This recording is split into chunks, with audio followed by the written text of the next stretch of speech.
this one's really more so for shipping managers or people that are handling shipments out to the customers, and it's called the Release Explorer. So to get to it, we're going to go into the Logistics menu, Querying Tools, Release Explorer. Now let's remember, releases relate to outbound shipments to customers, so they can have 4 different statuses associated with them. The first is SO issued, and by that we mean that the sales order has been issued, but it has not been allocated to any specific inventory. Final match means it has been allocated, but we haven't indicated that it's ready to ship yet. Release to logistics means that we've indicated it's ready to ship, and ship means that it's in fact already shipped. So one of the ways people would use this tool is to say, give me a listing of all open orders that I have out there, or all things that need to be allocated. And this is going to provide you with all releases that have not yet been allocated. So the shipment number, like for example here, 7181*1*1,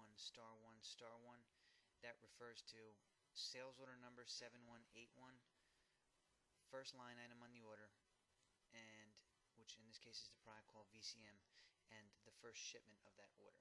So this would be a listing of all those releases that have that status of SO issued. Another way that we see this tool used a lot is someone in the traffic department come in and say, okay, let's look at everything that needs to be shipped out within the next week, for example, or today. You'd indicate, all right, give me all orders with the status of release to logistics. I can put days around, a date range around this if I want to, or just say, show me those things that are released to logistics. This returns that list of releases, and I can drill down into the release to get additional information about it if I want to, or take it from there. Another way we'll see people use this is say, let me look at my shipping history for a particular customer. So let me do that. I'll pick this Three Brothers customer here, and I'll say, show me all orders that I shipped to this customer. Again, I could put a date range around this.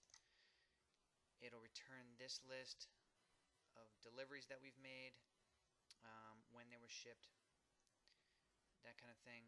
With any of these data grids, which that's what we call these reports essentially here, you can export these out to Excel if you want.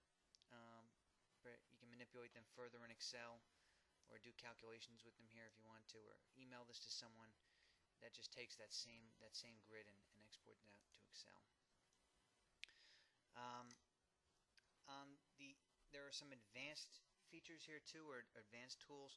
If you check that advanced search option, what we'll see is a few more filtering criteria you can apply here, one of which would be show me all blanket orders.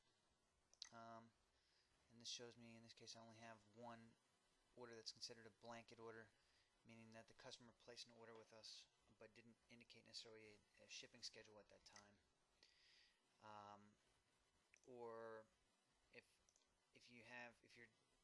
put multiple releases into the same delivery that might be going out to different customers, what we'll see some people do is they'll define a general destination, and they'll combine releases to all ship out to that destination. So if I wanted to say, for example, give me everything all the releases I have that are, let's say, have all these statuses with a destination of Houston. Click proceed. It returns this list of Houston releases, and if I wanted to, I could combine these together and add them to a delivery and ship them all out together. So that's the basic concept behind the Release Explorer. Again, it's used by salespeople. It's used by people in the traffic department that are responsible for delivering things out to customers. And with the help of a VISCO support representative, you can add additional filtering criteria here if you want to, as well as modify any of the columns in this data grid, so you can get different results here as well.